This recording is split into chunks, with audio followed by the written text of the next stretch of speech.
So what did you miss at Jubilee today? Well, you missed breakfast.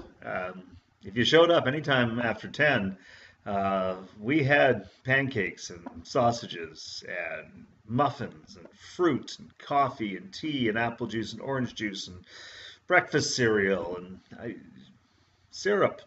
We had we had breakfast. And we sat in the sanctuary as if it was an eating area. And, Barb Secord set all the tables up yesterday for us. And Gary Norris came in yesterday to set up the food and it set all the tables because that's what a good host does. At 7:30 this morning, he was in cooking over 300 sausages. And I joined him at 8 and we flipped pancakes. And others came to help us. And we had lots of help. Eventually, we had people to clean up, but we had people bringing muffins and bringing fruit, and it was great. But Barb and Gary certainly led us, and a whole bunch of us followed. So while we were eating, we had a live band, a band that I was privileged to be part of, but a band that really played together for the first time last night. So we didn't know how it would work out.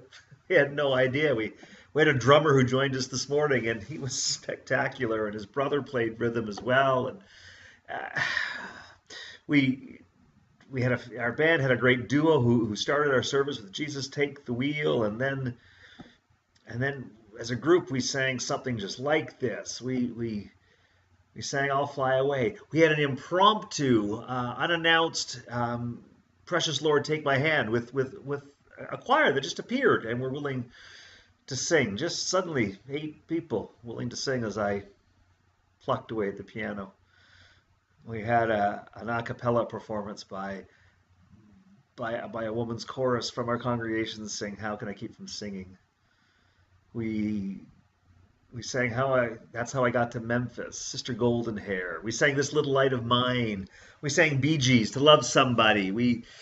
We heard "Walking in Memphis." We closed with "I Would Walk 500 Miles." And you got to wonder, what kind of church service closes with "I Would Walk 500 Miles"? Well, a service where there was no preaching, but there was discussion and engagement.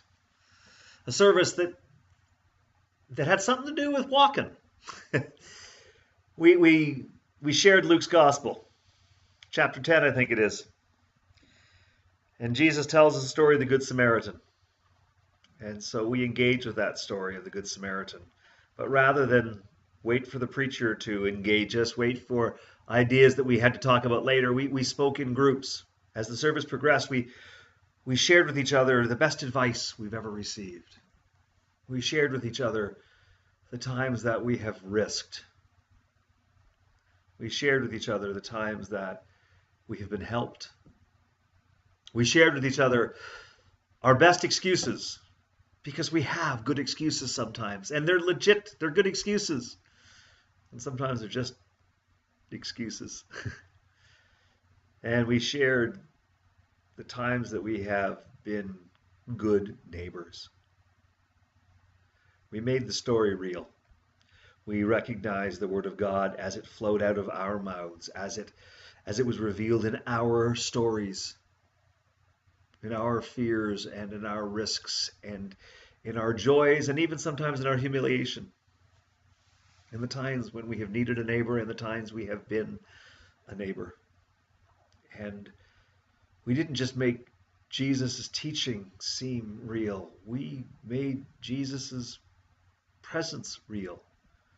We were vulnerable with each other and we were loving with each other. And in that, the story mattered, not because it was in the Bible, but because it's in our lives every day. Just like the popular music and the country music that we sang today, it's in our lives every day. And we sometimes overlook it and say, it's just regular. It's not holy, it's not special. But today, as we dared just to talk to each other, to our neighbors, to strangers, we discovered the holy within the ordinary.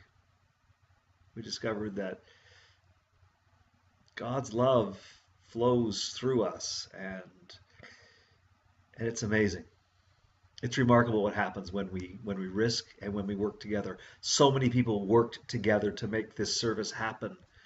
So many people risked, moved a little out of their comfort zone, dared to try something different, and it worked. It worked. God was present. Jesus was real, and we all have something to share, something that's been inspired by what we shared this morning. So I'm sorry that you weren't with us. Sorry you missed breakfast. I'm sorry we didn't get to hear your story. But sometime this week, take a little time, talk to another person, have a cup of tea, get a cup of coffee, have some kind of libation with another person. Sit down and just talk about times that you've risked. Tell a story about when you've risked. Listen, invite the other person to tell a story and listen to it. Share with somebody your best excuses. Listen to somebody as they tell you when they've been helped. And talk a little bit about when you've actually been a neighbor, when you've been there for somebody who needed it beyond the excuses. And in that, you will experience some of what we experienced today. But still, it will be way better with you. So hopefully we'll get to see you soon. Hopefully you'll be at Jubilee next week maybe, or the week after. Soon.